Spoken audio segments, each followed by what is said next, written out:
며느리 말에 집 내놨습니다. 여보, 이 집 한번 돌아보자. 70살 김정수 할아버지가 마당을 바라보며 말했습니다. 옆에서 화분을 돌보던 아내 순자 할머니도 고개를 끄덕였습니다. 그래요. 벌써 30년이나 살았네요. 이 집은 두 분에게 단순한 주택이 아니었습니다. 젊은 시절 허리띠 졸라매며 장만한 평생의 보금자리였습니다. 30년 전 정수 씨는 공장에서 야근을 밥 먹듯 했습니다. 순자 씨는 새벽마다 일어나 김밥을 만들어 시장에서 팔았습니다. 언젠가는 우리만의 집을 갖자며 하루하루를 버텨왔습니다. 은행 이자도 높고 월급도 적었지만 포기하지 않았습니다.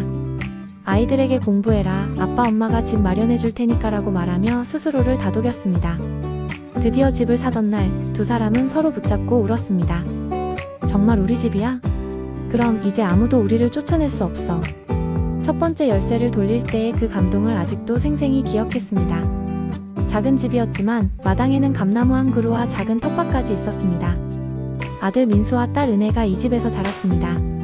마당에서 뛰어놀고 거실에서 숙제하고 감기 걸렸을 때 부모 손길로 낫고 모든 추억이 이 집 안에 깃들어 있었습니다. 이 집은 우리가 아이들에게 줄 수 있는 최고의 유산이야. 정수 씨는 늘 그렇게 말했습니다. 등기부등본을 금고에 소중히 보관하면서 말입니다.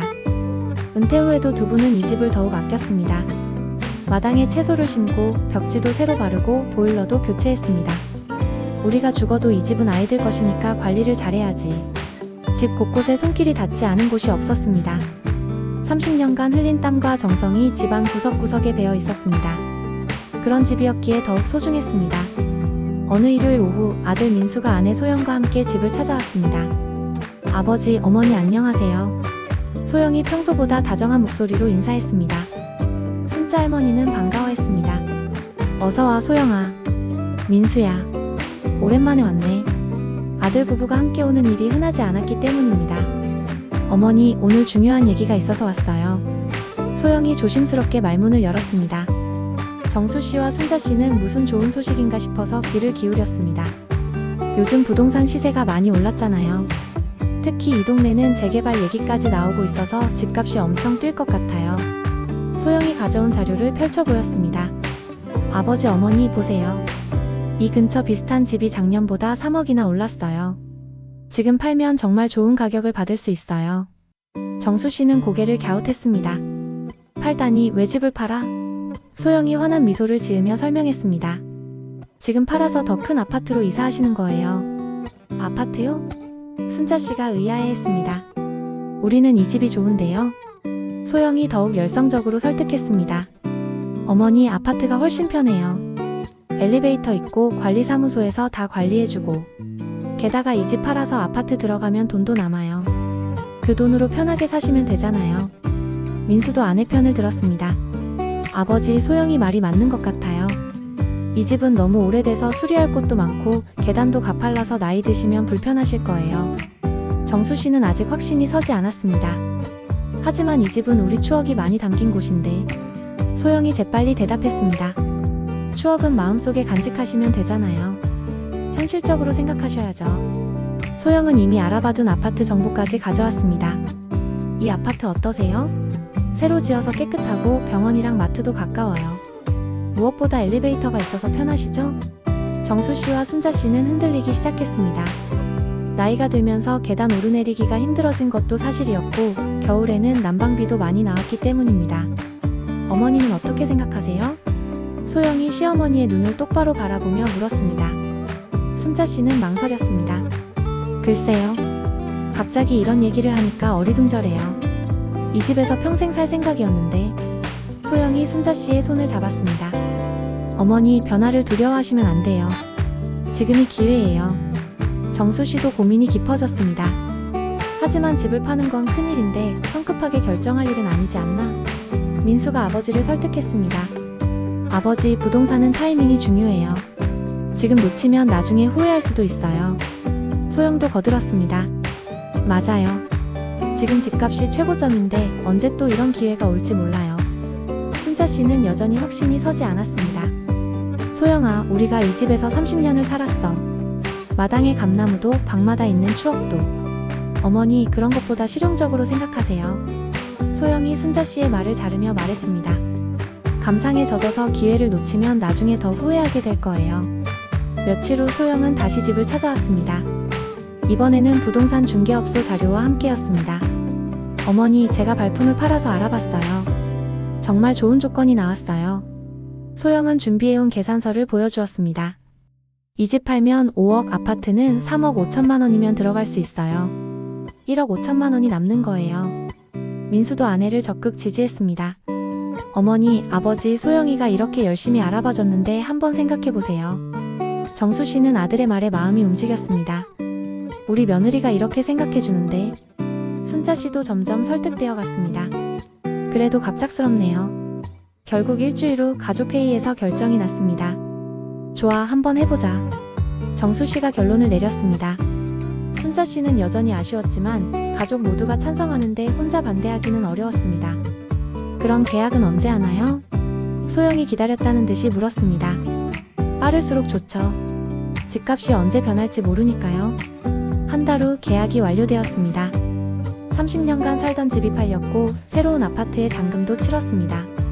하지만 뭔가 이상했습니다. 아파트 계약서상 소유자가 정수 씨, 순자 씨가 아니라 민수와 소영의 이름으로 되어 있었습니다. 이거 왜 이렇게 되어 있어? 정수 씨가 의아해했습니다. 소영이 태연하게 대답했습니다. 아버지, 요즘은 세금 문제 때문에 자녀 명의로 하는 게 유리해요. 나중에 상속받을 때도 편하고요. 민수도 거들었습니다. 아버지, 어차피 우리 가족이니까 누구 명의든 상관없잖아요. 정수 씨는 뭔가 찜찜했지만 아들 말이니 그러려니 했습니다. 이사를 마친 후 소영의 태도가 달라지기 시작했습니다. 어머니, 이제 집도 새로 장만했으니까 생활 방식도 바꿔야 할 것 같아요. 무슨 뜻이니? 순자 씨가 물었습니다. 사실은 말씀드리고 싶은 게 있어요. 이 집은 이제 저희 명의니까 두 분이 따로 지내시는 게 어떨까요? 정수 씨와 순자 씨는 귀를 의심했습니다. 뭐라고? 아버지, 어머니도 이제 독립적으로 사시면 좋겠어요. 요즘 노인분들 다들 그렇게 사시잖아요. 민수의 말에 두 분은 충격을 받았습니다. 민수야, 무슨 소리냐? 우리가 왜 따로 살아야 하는데? 소영이 냉정하게 말했습니다. 사실 처음부터 그런 계획이었어요. 아버지, 어머니께서 살던 집을 팔아서 저희가 새 아파트에 들어가고 두 분은 남은 돈으로 적당한 곳에서 사시는 거였어요. 순자 씨는 믿을 수 없다는 표정을 지었습니다. 소영아, 지금 무슨 말을 하는 거니? 어머니, 세상이 바뀌었어요. 요즘은 부모님과 따로 사는 게 더 편해요. 서로 눈치 안 보고 자유롭게 살 수 있잖아요. 소영의 말에 정수 씨가 화를 냈습니다. 이게 무슨 소리야? 우리 집을 팔아서 너희가 아파트 산 거잖아. 민수가 차갑게 대답했습니다. 아버지, 이제 집은 저희 명의예요. 법적으로도 저희 집이고요. 그제야 두 분은 상황을 파악했습니다. 며느리의 달콤한 제안에 속아서 평생 모은 재산을 통째로 넘겨준 것이었습니다. 우리가 속은 거야? 순자 씨의 목소리가 떨렸습니다. 속았다는 게 무슨 말씀이세요? 가족끼리 서로 도운 거죠. 소영은 뻔뻔하게 말했습니다. 소식을 들은 친척들이 하나둘씩 찾아왔습니다. 정수 씨의 동생인 정우가 제일 먼저 달려왔습니다. 형, 정말이야? 집을 며느리 명의로 해줬다고?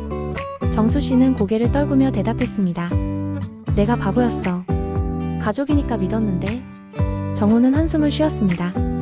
형, 요즘 세상에 그렇게 순진하게 살면 안 돼. 순자 씨의 언니인 영자도 찾아왔습니다. 순자야, 내가 얼마나 놀랐는지 알아? 30년 동안 살던 집을 그냥 넘겨줬다니. 순자 씨는 눈물을 흘리며 말했습니다. 언니, 나도 어떻게 된 일인지 모르겠어. 며느리가 좋은 뜻에서 하는 말인 줄 알았는데. 영자는 분개했습니다. 좋은 뜻? 그게 좋은 뜻이야? 시부모 재산 빼앗는 게? 동네 이웃들도 수군거렸습니다. 정수 씨네가 그런 일을 당했다면서? 며느리한테 집을 빼앗겼다던데. 아이고, 착한 사람이 당하는 세상이네. 정수 씨와 순자 씨는 동네를 다니기가 부끄러웠습니다. 30년을 살던 동네에서 이런 소리를 들으며 살아야 한다니. 정수 씨는 밤마다 잠을 이루지 못했습니다. 내가 아들을 잘못 키웠나? 어떻게 이럴 수가 있지? 순자 씨도 마찬가지였습니다. 우리가 민수를 위해 얼마나 희생했는데. 학비도 대주고 결혼 자금도 대주고. 두 분은 자식에 대한 배신감에 잠 못 이루는 밤을 보냈습니다. 친척들은 법적 대응을 권했습니다. 형, 가만히 있으면 안 돼. 사기죄로 고발해야 해. 정우가 강력하게 주장했습니다. 가족이잖아. 어떻게 고발을 해? 정수 씨는 망설였습니다. 가족이라고? 형을 가족으로 생각하는 애들이 이런 짓을 해? 이제 가족 아니야. 정우는 화를 냈습니다. 영자도 동조했습니다. 순자야, 참고만 있으면 평생 바보 취급받아. 법의 힘을 빌려서라도 내 권리를 찾아야 해. 순자 씨는 고민이 깊었습니다. 그래도 내 아들인데. 아들이 어머니한테 이런 짓을 해? 그런 건 아들이 아니야. 영자의 말에 순자 씨도 점점 결심을 굳혔습니다. 순자 씨는 법무법인을 찾아갔습니다. 변호사님, 제가 이런 일을 당했는데 어떻게 해야 할까요? 변호사는 순자 씨의 이야기를 들은 후 고개를 저었습니다. 어르신, 이건 명백한 사기 행위입니다. 가족이라고 해서 봐줄 일이 아니에요. 변호사의 말에 순자 씨는 확신을 가졌습니다. 일단 관련 서류부터 확인해 보시죠. 변호사가 집 매매 계약서와 아파트 계약서를 검토했습니다. 이상하네요. 여기 증여계약서가 있네요. 증여계약서요? 순자 씨가 의아해했습니다. 네, 어르신께서 아들 부부에게 집을 무상으로 증여한다는 계약서가 있어요. 이거 언제 작성하셨어요? 순자 씨는 깜짝 놀랐습니다. 그런 거 작성한 적 없는데요? 저희는 그냥 집을 팔아서 아파트 산 줄 알았어요. 변호사가 서류를 자세히 살펴봤습니다. 서명이 있는데요? 이거 어르신 서명 맞나요?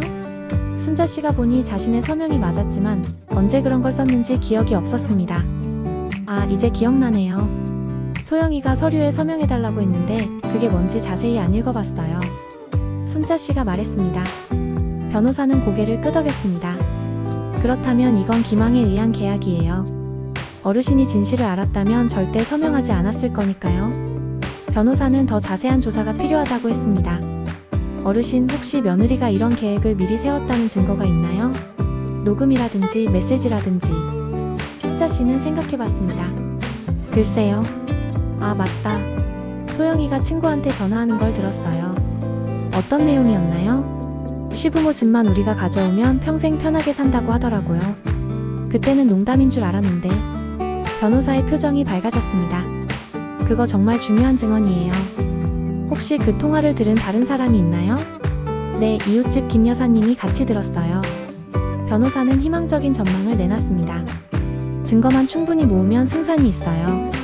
사기죄와 증여계약 무효 모두 가능할 것 같습니다. 순자 씨는 처음으로 희망을 가졌습니다. 정말 집을 되찾을 수 있을까요? 물론이죠. 법은 정의로운 사람 편입니다. 이웃집 김 여사는 기꺼이 증언을 해주었습니다. 제가 분명히 들었어요. 소영씨가 친구한테 전화로 시부모 집만 우리가 가져오면 완전 대박이다. 평생 집 걱정 없겠다고 하더라고요.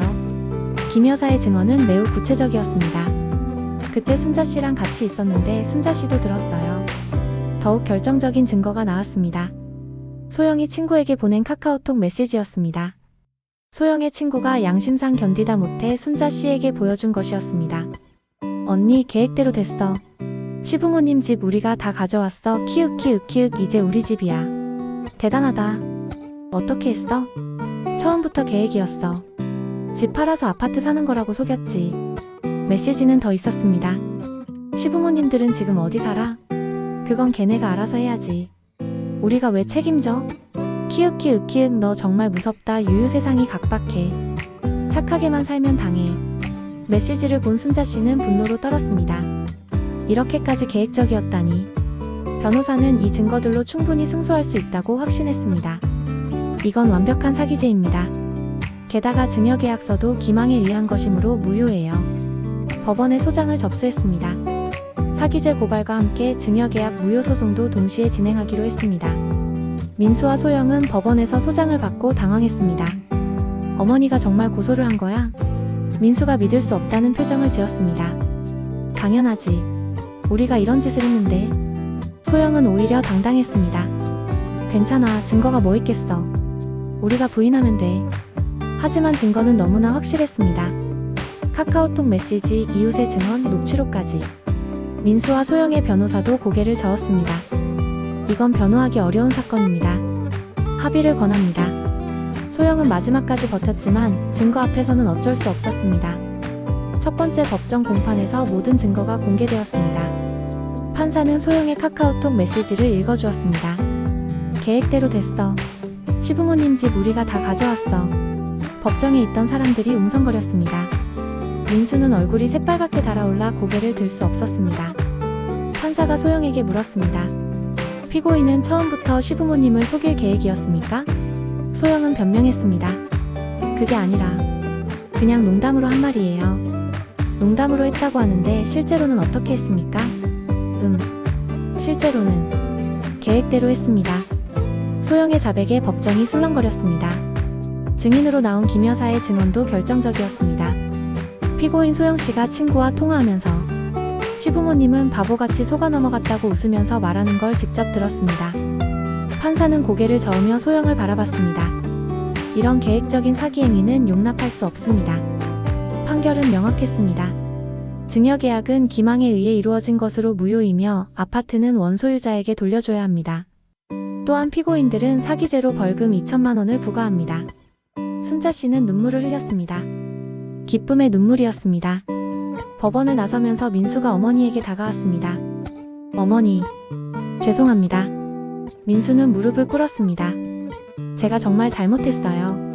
소영이 말에 넘어가서 어머니 아버지께 이런 짓을 했다니. 소영도 울면서 사과했습니다. 어머니 정말 죄송해요. 제가 너무 욕심이 컸어요. 순자 씨는 복잡한 심경이었습니다. 민수야, 네가 내 아들이니까 용서는 하겠다. 하지만 이런 일은 다시는 없어야 해. 정수 씨도 말했습니다. 가족이라고 해서 무조건 믿어서는 안 되는구나. 믿음도 확인이 필요해. 그날 밤 다시 되찾은 아파트에서 순자 씨와 정수 씨는 조용한 시간을 가졌습니다. 여보, 우리가 너무 순진했나? 순자 씨가 말했습니다. 그래도 법이 우리 편이었으니 다행이야. 정수 씨가 대답했습니다. 두 분은 이번 일을 통해 큰 교훈을 얻었습니다. 다음 날부터 동네 사람들의 시선이 달라졌습니다. 정수 씨네가 집을 되찾았다면서 법정에서 이겼다고 하던데 이제는 동정의 시선이 아니라 존경의 시선이었습니다. 나이 드신 분이 용기 있게 법정까지 가셨네. 정말 대단하시다. 순자 씨는 동네 사람들에게 말했습니다. 가족이라고 해서 무조건 믿으면 안 돼요. 중요한 일은 반드시 확인하세요. 서류에 서명할 때도 꼼꼼히 읽어보고요. 정수 씨도 거들었습니다. 착하게만 살면 당하는 세상이에요. 때로는 강해져야 해요. 몇 달 후 민수와 소영은 진심으로 사과하며 관계 회복을 위해 노력했습니다. 하지만 예전 같은 믿음은 돌아오지 않았습니다. 순자 씨는 마지막으로 말했습니다. 신뢰는 한번 깨지면 다시 쌓기 어려워. 그걸 명심해라. 이것이 며느리에게 집을 빼앗길 뻔했던 노부부가 얻은 값비싼 교훈이었습니다. 1년 후 순자 씨는 경로당에서 비슷한 일을 당한 다른 어르신들에게 자신의 경험을 들려주었습니다. 가족이라고 해서 무조건 믿으면 안 돼요. 중요한 서류에는 반드시 도장 찍기 전에 변호사와 상의하세요. 많은 어르신들이 순자 씨의 용기에 박수를 보냈습니다. 정수 씨도 변했습니다. 예전에는 모든 일을 가족에게만 의존했지만 이제는 중요한 결정을 내릴 때 전문가의 도움을 받았습니다. 나이 들어서도 배울 게 많구나. 세상이 변했으니까 우리도 변해야 해. 그들이 되찾은 것은 단순히 집만이 아니었습니다. 자신들의 권리를 지킬 수 있다는 자신감, 그리고 나이가 들어도 당하고만 살 필요는 없다는 깨달음이었습니다. 비록 가족 간의 신뢰에 금이 갔지만 그 대신 더 현명한 삶의 지혜를 얻었습니다. 동네 사람들은 이제 정수 씨와 순자 씨를 다르게 봤습니다. 저분들 정말 대단하시다. 나이 드신 분이 저렇게 용기 있게 자기 권리를 찾으시다니. 두 분은 이제 동네에 존경받는 어르신이 되었습니다. 착한 것과 어리석은 것은 다르다는 것을, 그리고 때로는 사랑하는 가족을 상대로도 단호해져야 한다는 쓰라린 교훈을 온몸으로 체득한 하루였습니다.